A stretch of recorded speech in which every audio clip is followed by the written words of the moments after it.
Bismillahirrahmanirrahim. Assalamualaikum Ustaz. Waalaikumsalam warahmatullahi wabarakatuh. Izin bertanya. Baik, apakah boleh berdoa mengenai calon pendamping hidup dengan menyebutkan nama orangnya? Inilah praktek apa yang saya sampaikan tadi.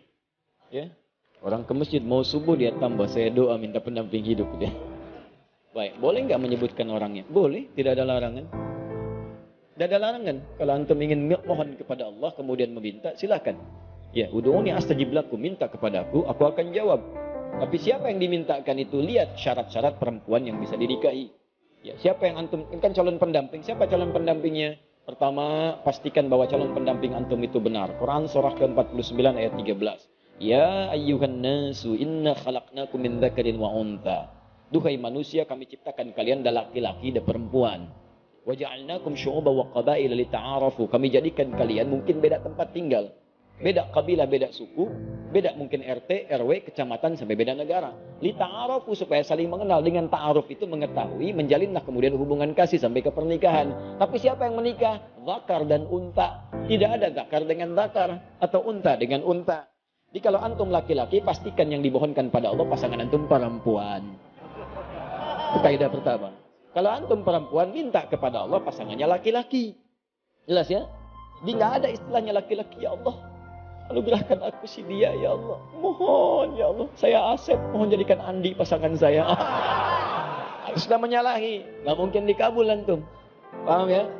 Baik, jadi ingat. Manusia itu cuma dua. Kalau bukan laki-laki, perempuan.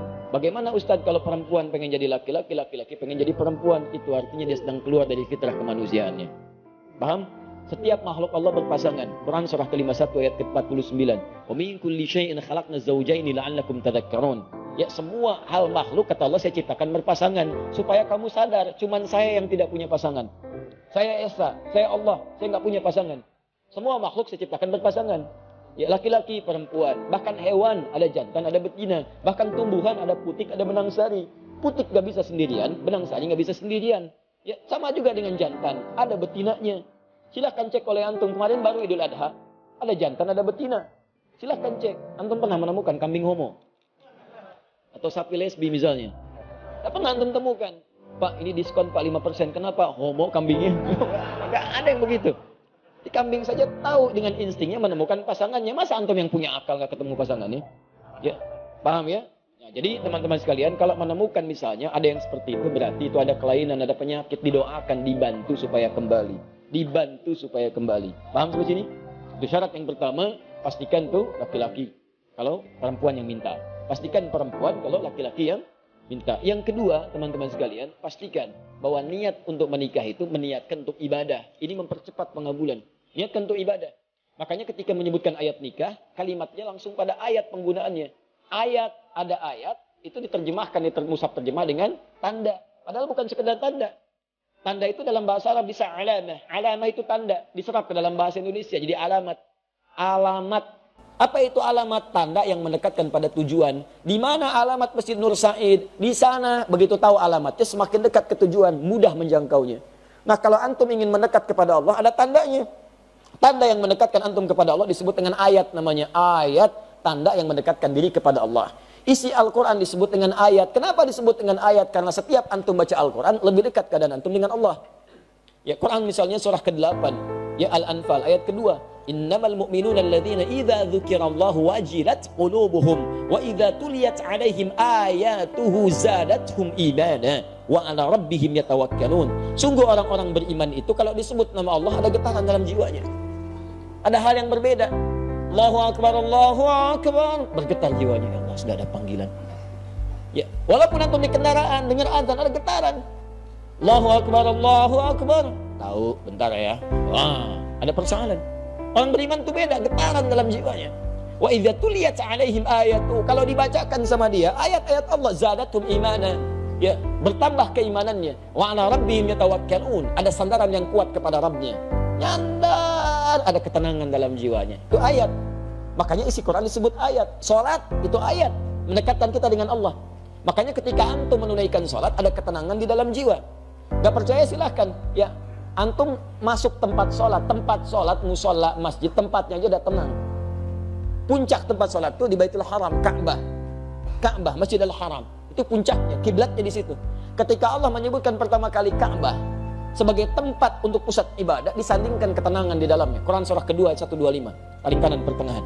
Ya, wa idz ja'alnal baita mathabatan lin-nasi wa amna. Dan ingat, pelajari, dalami ketika kami jadikan al-bait Ka'bah tempat pusat ibadah bagi manusia dan tempat yang menenangkan. Jadi kalau antum punya masalah seberat apapun di depan Ka'bah, tiba-tiba bisa mengalir air mata, lupa dengan masalah, tenang aja. Gak percaya silahkan mendekat. Saya bermohon pada Allah, semoga yang belum bisa disegerakan insya Allah haji ataupun umrah, ya. Dan tidak cukup dengan amin, nabung. Siapin, banyakin doa. Sama tempat sholat ini, masjid musola lebih jauh, makanya antum masuk masjid lebih tenang. Bahkan dibanding rumah sendiri, silahkan cek beda rasanya. Lain masuk rumah biasa-biasa, masuk masjid baru masuk rumah Allah. Begitu kaki kanan masuk, Allah maftah ya wa rahmatik, tiba-tiba enak, ya, ada ketenangan yang beda. Salat 2 rakaat tahiyatul masjid. Duduk rapat sebentar, ya dekat AC, saking tenangnya plak tidur. Nah, nikah sama. Nikah tuh awal ayatnya disebut ayat.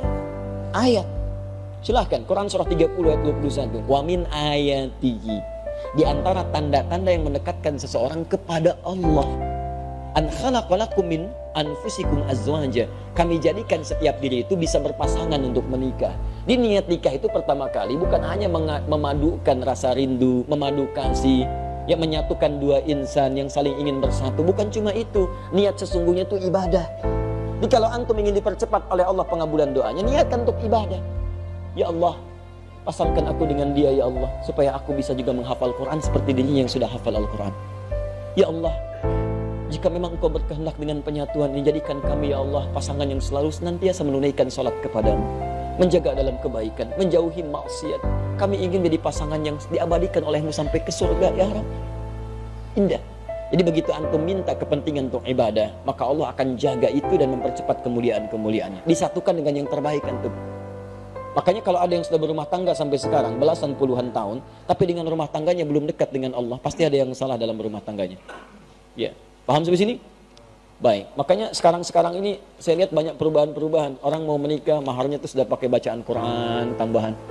Aku mau menikah, tapi kamu hafalkan dulu surat Ar-Rahman ya. Masya Allah. Saya kalau menghadiri tausiah pernikahan, sekarang bacain Ar-Rahman. Calon suaminya tuh bukan baca pakai mushaf, hafalannya. Masya Allah, sudah ada hal-hal yang baik sekarang ini. Ya, nanti kalau bapak punya anak perempuan, datang ke rumah, suruh tes bacaan Qurannya. Adik siapa? Saya Anas pak, baca surat An-Nas. Baca. Masya Allah, baca, dengerin tuh. Makhrajnya bagus. Kalau belum bagus, latihan dulu. Cari ustadz ya, yang bagus. Kalau adik siapa yang kedua? Saya Torik pak. Baca Torik. Baca. Masya Allah, sesuai namanya. Bagus. Ada yang ketiga siapa? Pucat ya wajahnya. Belum jawab. Saya Imran pak. Aduh. Tapi panggilan sehari-hari kulhu. Baik. Itu ya. Diminta, niatkan untuk ibadah. Nanti kalau antum begitu, itu akan dipermudah. Bahkan bahasa Qurannya sederhana. Kalau kamu merasa kurang bekal, aku jadikan kaya, kata Allah setelah berumah tangga. Aku jadikan kaya. Ya yughnihimullah. Aku berikan kaya dari keutamaan yang Allah berikan kepadanya. Jadi syaratnya tadi, cari pasangan yang benar. Yang kedua, niatkan untuk ibadah. Kemudian nanti ada turunan dalam hadis Nabi dengan 4 kualifikasi. Tunkahul mar'atu li arba'in. Perempuan dinikahi atau antum mencari perempuan, mencari laki-laki karena 4 hal. Hati-hati karena 4 hal. Motifnya kadang liha, karena urusan hartanya. Lijamaliha, karena parasnya.